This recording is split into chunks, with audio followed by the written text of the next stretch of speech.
everybody.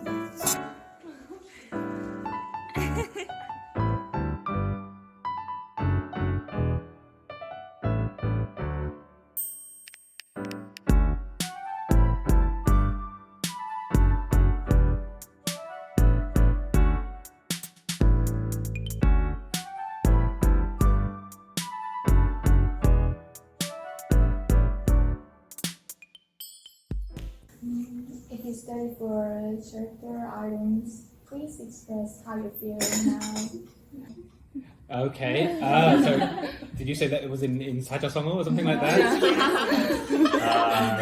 We're watching YouTube. Oh dear. Can I say 이신정신? So you feel we all feel the same way, right? Yeah. So I think.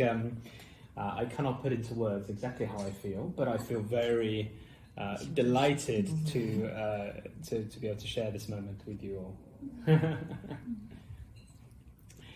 Brilliant. Did you have any other questions, or shall we move around? We can have 3 questions as well. You don't worry if you didn't. And I'm going to give some questions to Graham and Anna. And how was the lecture on November 25th? Because many Korean high school friends are really looking forward to the lecture. what do you think, Anna? What do you say, and then I'll give my impressions as well. I'll eat a biscuit. I thought the lecture was really great, and I was very impressed with the questions that everybody asked. I think everybody had obviously thought really hard about what they had listened to and what would be most interesting to find out more about. And I personally found it very enjoyable. Yeah, absolutely. And I think you asked some really challenging questions, which really made me think. And it also makes me really encouraged that if some of you are planning one day to be diplomats yourself, it's really important to know that diplomacy isn't just about kind of being nice and agreeing on everything. Sometimes we need to challenge each other as friends and think about complicated issues. So you asked some really good questions about the UK's history, for example, and our stance on certain problems. That was really, really interesting. But yeah, I had a great time because I get so much energy from all of your enthusiasm and your brilliant preparation, and it was, as I said, I think during the lecture, it was a great chance for me to think as well about why am I doing this job? What do I want to share? What do I value about my work? So you gave me a great chance to think about that. Thank you.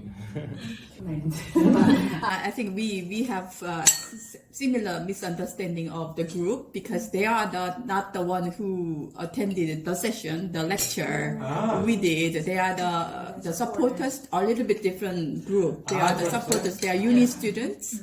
But the students we did the lecture for was the high school students. Sorry, I couldn't recognize everybody on this. So representative for all the students, kind of their so-called supporters. Okay, that's helpful. Okay, great. So did you didn't see the lecture then? They attended that lecture. Some did, yeah. Okay, understood. Okay, brilliant. Thank you. Yes, I also attended the lecture. The next question is about the lectures. I felt the importance of the value of equality and diversity from your lectures. So actually, it is hard to find how to understand the value of equality and diversity in our real life. So I'm just wondering that can you give us the way to find the diversity and respect the equality in real life? I think it's a really good question because often we talk about the kind of big picture of diversity and equality, or it makes me think about big policies like making sure our train stations are accessible, but maybe none of us are in charge of train stations and making sure they have elevators. So what can we do in our daily lives? We actually did a training session yesterday in the embassy which touches on this, and it's about, that particular training was about speaking up if you see something, so maybe someone not being inclusive or behaving in a way that you don't think is appropriate, how to do something about that. And that might be that you tell somebody else who's in a position of authority. It might be that you actually engage the person directly and say, I don't think that was very kind, or your language isn't appropriate. Or it might be something like waiting for a later stage and then approaching them one-to-one to say, I think you made other people in this group uncomfortable. But there's also wider things we can do as an embassy, but also as a university, you know, like train stations and elevators or whatever career you go into. So yeah, thank you. Yeah, absolutely. And actually, so we haven't been brilliant at this today because we don't have vegan biscuits. We should have Vegan coffee. Vegan coffee. But yeah, so things that we do in our embassy to try and make sure that everything is inclusive is, for example, when I or Anna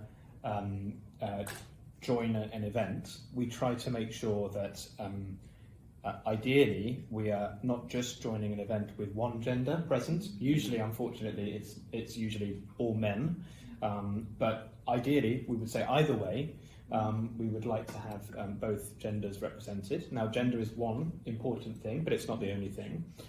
So unfortunately we can't always choose. So recently I was on an event where I was in a panel and there were only men on that panel. So we have a policy of, if that is the case, saying something about it. Like it's important to remember that there are important views that we are not hearing today from female colleagues, and we hope that in future we can ensure that they are represented on panels like this. So we're trying to say something, and then when we run events ourselves or when we join events and we have some choice, that we are also trying to be diverse. So that was also when we joined your lecture. It was important for us not just for one white man to join, but also for us both different genders and also different nationalities, and so that we could actually give you a fuller and fairer reflection of life as a diplomat or life at the embassy. So there are practical things we can do, and as long as we keep thinking, as Anna said, have in our mind the question of, is everybody able to participate? Is everybody being treated equally? Are there any barriers that are preventing somebody from enjoying or joining fully our activities? Thank you. Okay. From now, we have some questions about your job. Do you have any motivation or background from getting a job in the field of diplomacy? Yeah, so I think I talked about this a little bit in the lecture, and my key motivation was that I cared a lot about international issues, particularly things like development and poverty and human rights. Those were some of the things I really cared about, and so I wanted to find a job where I could help a little bit in those areas. And I thought about different choices, including working for a charity or another kind of international organisation. But I ultimately felt maybe working for my government, as I was born British by chance, but the UK has quite a lot of good policies around development, and it's the easiest foreign ministry for me to join, probably the only foreign ministry I can join. But if I work in governments, then I can have a bigger impact than working on my own, if I can change or influence the policies of government. So it was mostly that attracted me to working as a diplomat. And of course, but I was also attracted to living overseas, learning other cultures and languages, and not just focusing on my own country, but also working across different countries. So that was my experience. But I don't know about whether you, Anna, had what your motivations were, or why did you choose to be different? Good question. So before I became a diplomat, I was actually a primary school teacher, which I think in Korea would be extremely unusual. Actually, in the UK, it's not that unusual. So the group I joined with, I think there were maybe 4 or 5 teachers. I think we might be being joined by the ambassador.